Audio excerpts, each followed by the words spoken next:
Corea del Norte amenaza con presentar una nueva y misteriosa arma, con la cual protegería su soberanía, y se refiere a quitarle lo valiente a Estados Unidos para que de una vez por todas le quite las sanciones.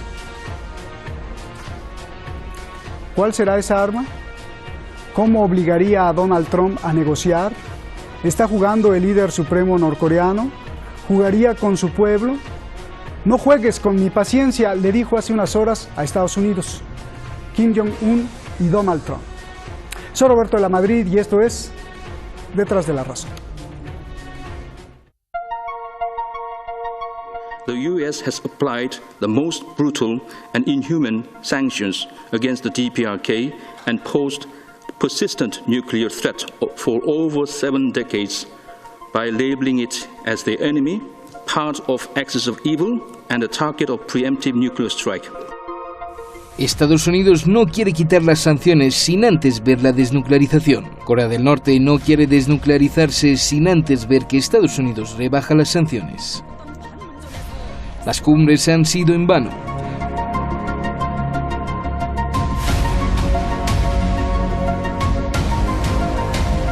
Corea del Norte acusa hoy a Estados Unidos de querer ponerla de rodillas a través de una asfixia económica total. Por ello, Corea del Norte hoy amenaza con presentar una nueva arma para responder a la violencia y hostilidad de Estados Unidos y obligarlo a negociar o que se atenga a las consecuencias. We have already warned that if the United States misjudges our patience, tries to enforce unilateral demand upon us and persists in imposing sanctions and pressure against my country, we may be compelled to seek a new path for defending our sovereignty and supreme national interests. Donald Trump quizá no, pero Estados Unidos está preocupado. It's quite concerning. I'm not sure what the DPRK representative meant by no longer feeling that it's bound by its commitment. El arma norcoreana sigue siendo secreta y un misterio, pero se barajarían 4 opciones de desarrollo.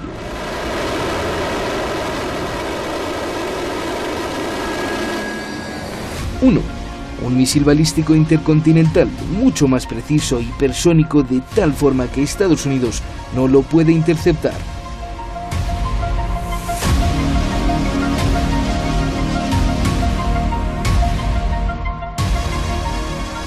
Lo que es coherente con su desarrollo científico-militar en las últimas décadas, en el que el rango de sus misiles pasó de unos cuantos kilómetros hasta ahora alcanzar medio planeta, llegando no solo a Washington, sino hasta México. 2. Armas nucleares miniatura para arrasar a los vecinos y presionar a Estados Unidos a que negocie, así como el desarrollo de misiles antibuque que puedan hundir los portaaviones estadounidenses. 3. Según el Consejo de Relaciones Internacionales y la inteligencia de Estados Unidos, Corea del Norte tendría un arsenal de mostaza de azufre, cloro, fosgeno, sarín y agentes nerviosos. 5.000 toneladas de armas químicas para ser disparadas en proyectiles. También tendrían capacidad de desarrollar anthrax, viruela y plagas de peste. 4. Corea del Norte ha desarrollado un poder ciberespacial impresionante, capaz de atacar electrónicamente servidores y bancos. Según el Consejo de Seguridad de la ONU, de Corea del Norte han salido hackeos de más de $600 millones. Mientras tanto, dentro de Corea del Norte se revela este vídeo del líder norcoreano que se presenta como un salvador de su pueblo y la mente maestra militar que los salvará.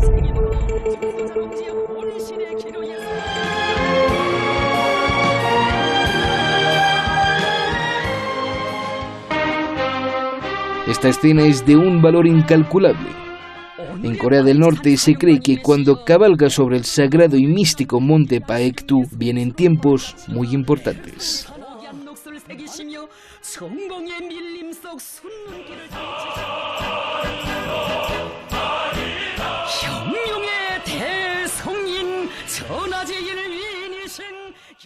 Quiero enviarle todo mi apoyo a Vicente Serrano de Sin Censura, todo mi apoyo y también mi felicitación y mi admiración. Muchas gracias, Vicente. Renunció a Grupo Radio Centro y al gran proyecto de La Octava. Vicente denuncia que quisieron ordenarle qué decir y qué no decir. Y más allá del dinero, pues renunció.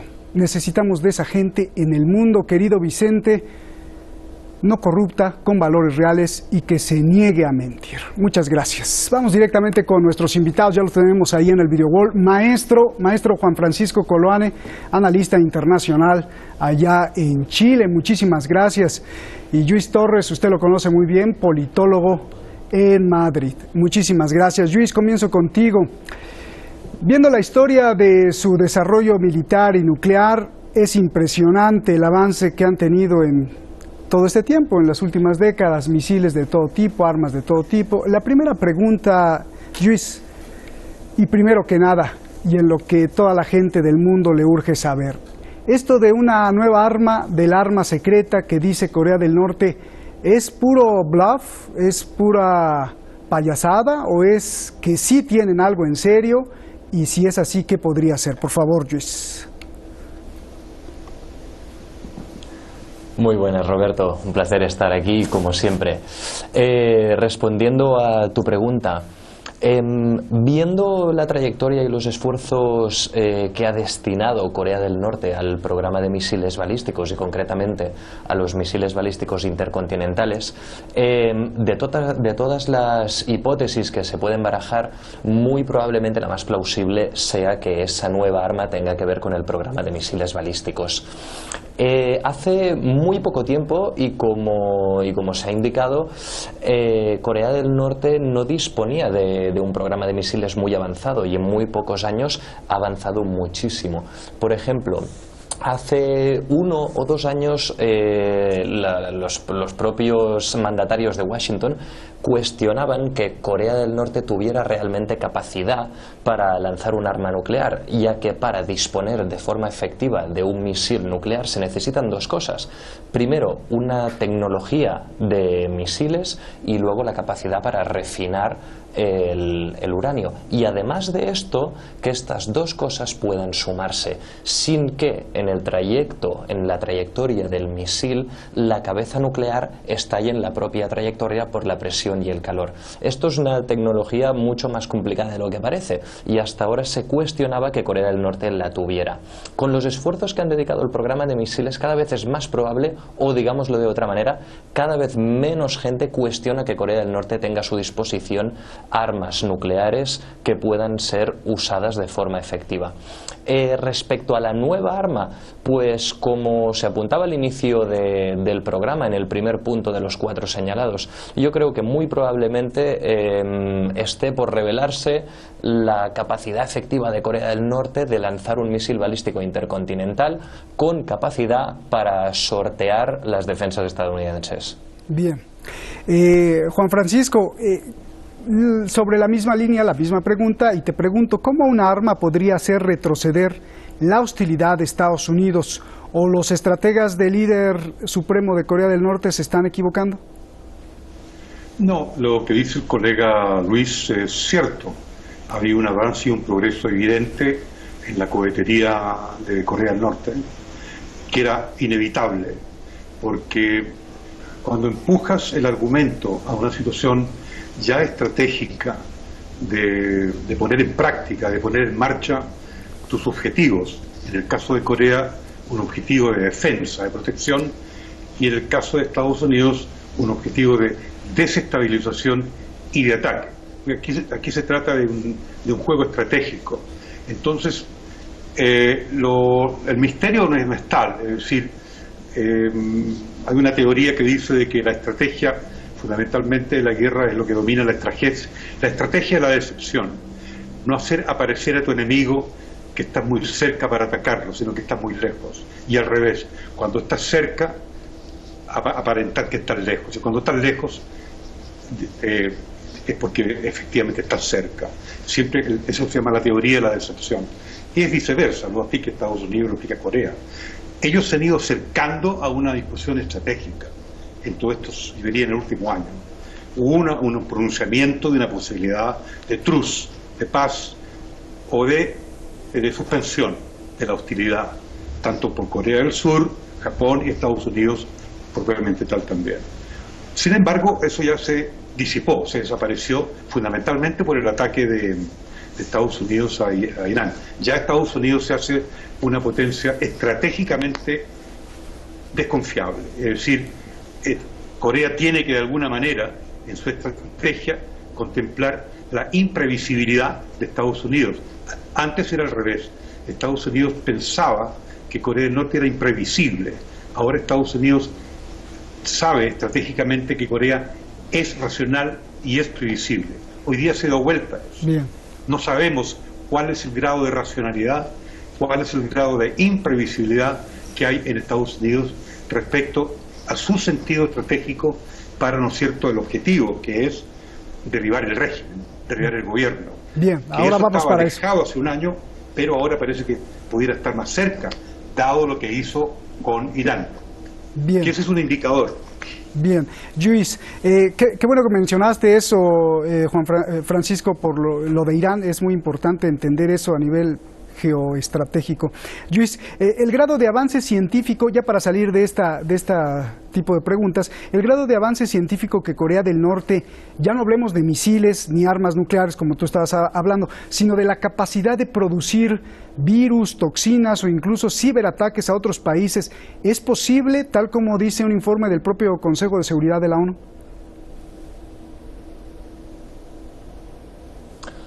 Sí, es altamente posible. De hecho, siempre que se hacen análisis sobre cuáles son los principales ciberatacantes en el mundo, digamos que están bajo titularidad de gobiernos o qué gobiernos tienen programas de ciberguerra más avanzados, siempre aparecen en lista los mismos países, ¿no? Estados Unidos, China y Rusia, cosa lógica como grandes potencias mundiales, y luego también aparecen Irán y Corea del Norte. Y eso es algo muy lógico, porque son dos países que cuestionan el actual orden internacional. Y con esto no me refiero al orden de Naciones Unidas, sino al orden hegemónico que Estados Unidos impone o trata de imponer al mundo y que ha sido cuestionado en los últimos años por el auge de otras grandes potencias.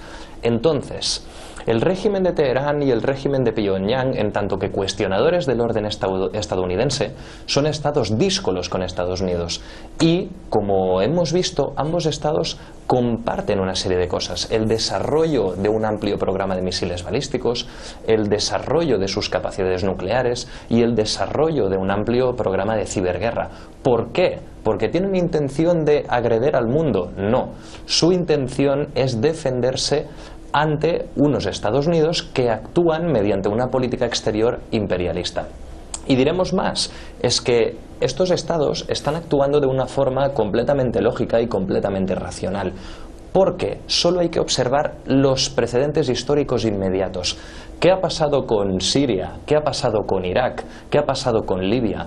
Todos los estados que anteriormente eran díscolos a los intereses estadounidenses y que habían estado desarrollando programas nucleares y que habían estado desarrollando defensas ante potenciales agresiones de Estados Unidos y que finalmente acabaron cediendo en el marco de unas negociaciones con Washington, todos ellos han terminado desestabilizados mediante intervenciones militares directas o orquestadas desde Washington. Bien. Francisco, a ver, Kim y Donald Trump, pues los dos mandatarios son, no lo podemos negar, muy especiales. ¿Qué es lo que no ha funcionado o quién no los deja funcionar? ¿Se refiere a Kim Jong-un, a Donald Trump? Sí. Bueno, yo creo que es el contexto global geoestratégico que cambió un poco. Digamos, hay una nueva situación de posibilidades mucho más estrechas, mucho más cortas. Lo que sucede hoy día con Irán es fundamental, porque es una demostración de que Estados Unidos puede hacer eso, en el sentido de que tiene una estrategia de desestabilización muy clara, y lo que quiere hacer también con Corea es, con Irán probó qué sucedía en el orden mundial, entre comillas, qué sucedía en la reacción mundial respecto a lo que hizo con Irán. Todavía eso está bajo estudio. A mí me da la impresión que la reacción global fue muy tenue, muy tibia para la gravedad del hecho, porque ahí se están jugando variables muy importantes con Rusia y con China, particularmente con Rusia, también con Turquía y con la región. En el caso de Corea del Norte, una imprevisibilidad, un acto en donde la estrategia de Estados Unidos deja de ser racional desde el punto de vista del oponente, sino que hay que acudir a lo imprevisto, es decir, el ataque. El ataque puede ser imprevisto como no previsto, pero Corea del Norte siempre está esperando, como dice el colega Luis, la estrategia coreana es la defensa, la protección, ¿no es cierto? Y la estrategia de Estados Unidos es la desestabilización y el ataque. ¿Qué es lo que no ha funcionado entre los dos? Lo que no ha funcionado es el contexto global, es decir, ellos estaban acercándose a una posibilidad, sin embargo, particularmente en Trump, en la administración de Donald Trump, viene la interferencia israelí, la interferencia neoconservadora, la interferencia de empujar a Donald Trump desde la situación doméstica en cuanto a su reelección para hacer, ¿no es cierto?, cumplir las cuentas pendientes. ¿Cuál era esa cuenta pendiente respecto a Irán? Hacerle daño a Irán de alguna manera. Eso lo hizo con Soleimani, con el sucesor Soleimani. Y eso también influyó en su actitud respecto a Corea, porque se acercaron a un truce, a una situación de paz, no paz consolidada, pero sí de un diálogo permanente, apuntando a que Corea, ¿no es cierto?, no estuviera manteniendo, ¿no es cierto?, su gobierno, su estándar de vida con las sanciones, sino disminuyendo las sanciones y prometiendo una desnuclearización paulatina en el futuro. Eso en este momento está suspendido y eso ha caído en el limbo por una alteración, una distorsión en la política doméstica en Estados Unidos. No ha habido ninguna alteración en la política doméstica de Corea del Norte. Lo único que ha habido es una compactación del sentido estratégico de una mayor protección en la línea que mencionaba el compañero Luis o el colega Luis, en el sentido de ir avanzando con su programa de defensa con armas más sofisticadas y mucho más elaboradas. Bien. Luis, le voy a agregar a Francisco lo que está diciendo, creo que muy interesante, de que el contexto no los ha dejado. Y sobre esta misma pregunta yo te pregunto, ¿qué tanto le conviene a Rusia y a China que Estados Unidos le quite las sanciones a Corea del Norte? 1. Y 2, ¿cuál es el papel de China y de Rusia en todo esto? Porque no hay que olvidar que las sanciones no solo son de Estados Unidos, sino son del Consejo de Seguridad de la ONU, en las cuales China y Rusia votaron contra Corea del Norte. Por favor, Luis. Sí. Empiezo por el final, Roberto. En tanto que países con capacidades nucleares, militares me refiero, los miembros del Consejo de Seguridad de la ONU siempre estarán interesados en que no haya más países que formen parte de este club. Es decir, es evidente que ser un país con capacidades nucleares y que el resto de estados del mundo, la mayoría del resto de estados del mundo no lo sean, te da una ventaja estratégica, tanto defensiva como ofensiva, completamente espectacular. Entonces, cuantos menos estados formen parte de este club, tanto mejor, aunque estos estados sean mis aliados. Y voy a poner un ejemplo al respecto. Recientemente, en el último mes, se ha hablado de las posibilidades que hay de que Turquía desarrolle también su propio programa nuclear ante el alejamiento de posturas con Estados Unidos, ante la posibilidad de que Arabia Saudí también desarrolle el suyo. ¿Cuál ha sido la respuesta occidental al respecto? Una negativa, una reacción de temor a esto mismo. Y esto es lo que estaba diciendo, es normal. Por mucho que un Estado sea tu aliado, no quieres que forme parte de este club nuclear. Por otro lado, ¿qué papel tiene China y qué papel tiene Rusia en esta crisis? Por un lado, creo que el papel de Rusia puede haber sido el facilitar a Corea del Norte la tecnología de misiles balísticos. Si en un primer momento el aliado principal a la hora de dar tecnología militar a Corea del Norte se sabe que fue China, que proporcionó la tecnología de misiles, en los últimos tiempos, en los últimos estadios, quien se ha mostrado más enfrentado o más potencialmente colaborador con estados díscolos, con Estados Unidos, han sido los rusos. Entonces, sabiendo que en los últimos 2 años Moscú ha estado desarrollando también una estrategia para mejorar sus misiles balísticos hipersónicos, y ahí fue donde empezamos a oír por primera vez este concepto de misiles balísticos hipersónicos, es bastante probable que si alguien ha ayudado a Corea del Norte en este sentido haya sido Rusia. Por otro lado, el papel de China en esto, como apuntaba el compañero Juan Francisco, esta crisis tiene un componente interno evidente, que son las elecciones estadounidenses, y un componente geopolítico. Corea del Norte quizá no sea el mejor aliado o el aliado más... Sí. Perdón que te interrumpa, porque ya se nos está acabando el tiempo. ¿A China le convendría ver a Corea del Norte y Corea del Sur unificada en un mundo capitalista, o le convendría a China ver a Corea del Norte como la nueva productora del mundo, porque Corea del Norte tiene una mano de obra muy capacitada? ¿Le convendría eso a China? No le convendría, porque una península coreana unificada quedaría bajo mando de Seúl con una muy alta probabilidad, y esto daría más aliados estratégicos a Estados Unidos en la región, que sería la península coreana, y Japón principalmente frente a China. Sí, gracias, porque yo creo que para allá iba también Donald Trump, a hacer negocios, pero algo pasó, y de hecho en el historial Samsung de Corea del Sur quería hace tiempo unificar mano de obra con los norcoreanos, y bueno, pues ya no se dio, ya será para otro programa. Ya nos vamos. Francisco, pues las últimas preguntas, a ver, te voy a hacer varias. ¿Por qué Corea del Norte ha resistido tanto aislado y bajo tantas sanciones? O más bien, ¿por qué ha optado por ese camino y no opta por un estilo pues de democracia diferente, digamos, si se le puede decir democracia? ¿O esa es la democracia adecuada para el pueblo norcoreano, o eso es lo que quiere el pueblo norcoreano? Esa es la primera pregunta. Y dos, ¿por qué en las imágenes que se nos muestra en televisión norcoreana son de un país floreciente? ¿Habría tanta escenografía para mentir? Y la tercera, la imagen del caballo blanco sobre el monte Paktu, que tiene un significado sagrado para Corea del Norte, ¿es solo propaganda del líder norcoreano, o es que sí se vienen tiempos difíciles, por favor? Se vienen tiempos difíciles. ¿Y por qué se mantiene el gobierno coreano con las características de un régimen, como lo conocemos, bastante autoritario, pero intentando salir adelante con las dificultades?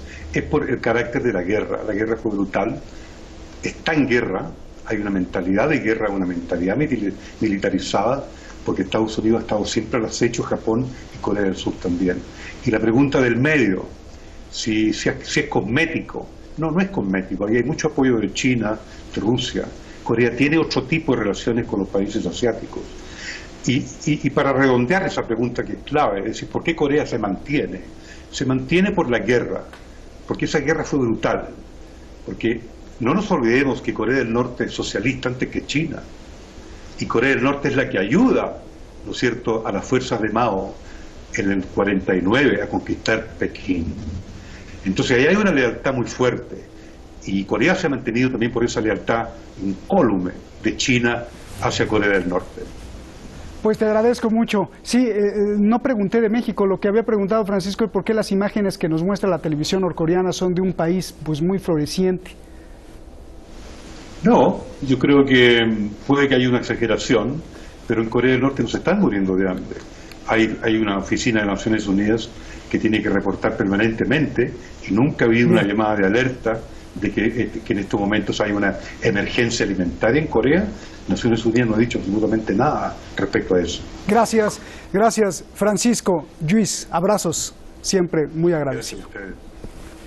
Bueno, pues hoy nuestro periodista en jefe, Keivan Moseinin, me dio un cable que acaba de llegar, y me pareció muy oportuno para cerrar. Mire usted, la ONU, el secretario general de la ONU, de las Naciones Unidas, lanza una alerta mundial, una alerta rara e inusual del líder de las Naciones Unidas. Habla de los jinetes del apocalipsis, ¿sí? Antonio Guterres, secretario general de la ONU, urge tomar precauciones porque ve venir ya a los jinetes cabalgando. Y esto le va a sorprender aún más, y quizás sea muy cierto. Antonio Guterres dice que el día de hoy el mundo enfrenta la amenaza de destrucción de 4 jinetes del apocalipsis, que para él son 1, es decir, el primer jinete, es la altísima tensión geoestratégica que hoy se vive. El segundo jinete es la crisis climática en la que vivimos. El tercer jinete es la creciente desconfianza global. 2 de cada 3 personas viven en desigualdad y cada vez más se duda de los beneficios de la globalización. Y el último jinete, el cuarto, es el lado oscuro del mundo digital. Dice que el abuso de la tecnología llevará a la destrucción. Buenas noches.